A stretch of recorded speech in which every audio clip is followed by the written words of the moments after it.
Minigames tend to reinforce and amplify sexist and downright misogynist ideas about women.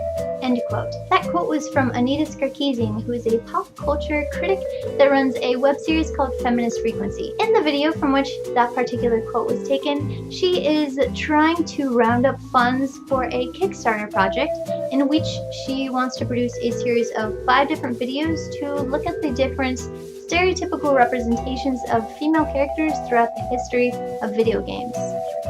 My video is going to take the stance that misogyny doesn't exist in video games, and any supposed stereotypical portrayal of a woman you assume is not based on some secret woman-hating misogynist agenda from the game developers, but is rather because of what has become the classical portrayal of not only the body of a character, but also their strength and skills. In other words, my video is going to take the complete opposite view of Anita's video. I'll include some visual aid character examples to help us understand what she means by sexist and downright misogynist ideas. Without being able to ask her what specifically about each character she finds an issue with, I can assume that one of the issues here is exaggerated shapeliness and characters dressed in a way to reveal their bodies. But that isn't a problem exclusive to video games. In fact, I see women dressed like that pretty much every day. Go to any game convention and I guarantee you there will be a booth babe at any given table that chose the riskiest of all cosplay outfits, not because she was forced to, but because she wanted to. So wouldn't you have to argue that by her dressing up as these characters, she too is reinforcing these sexist stereotypes? Usually the character portrayal serves a purpose all of its own. Strong, independent female characters will tend to be more appropriately dressed and respectively portrayed. Take Aerith and Tifa, for example, from Final Fantasy VII. Both female characters from the same game, but presented as nearly physical opposites to contrast the other's mindset and disposition. Their portrayals serve a purpose. It is in no way a message of some misogynist mindset on Square's part. And why not just make the argument that male characters are just as sexually and physically objectified in video games as female characters? Built like Greek statues and chiseled to the core, dripping in sweat and blood and dirt, wielding a gun, muscles bulging, and skin-tight t-shirts, always portrayed as the tough killing machine. Tell me that's not in some way objectifying a male character's masculinity. The fact that you see female characters as products of misogyny is based on your own social viewpoint.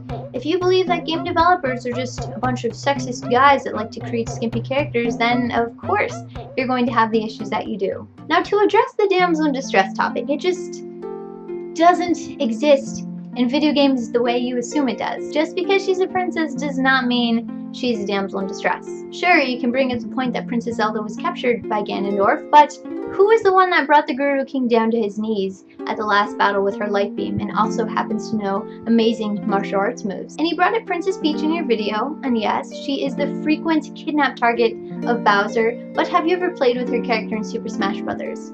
She packs a mean kick. I recall on several occasions being kicked out of the arena, literally KO'd by Princess Peach. She's definitely able to handle herself. Such predicaments, including their capturings and kidnappings, only exist to further along the plotline and motivate the hero.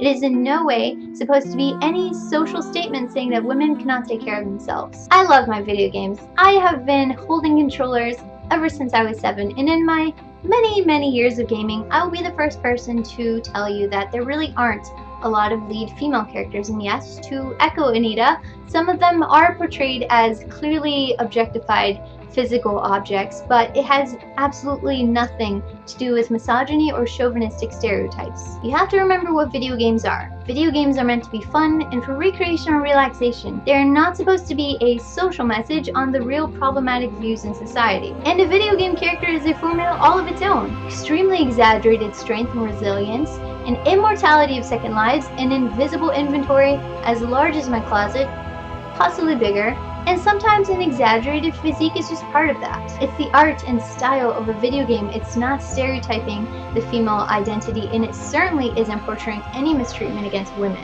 In conclusion, characters are meant to sell a game, not to further a misogynist agenda.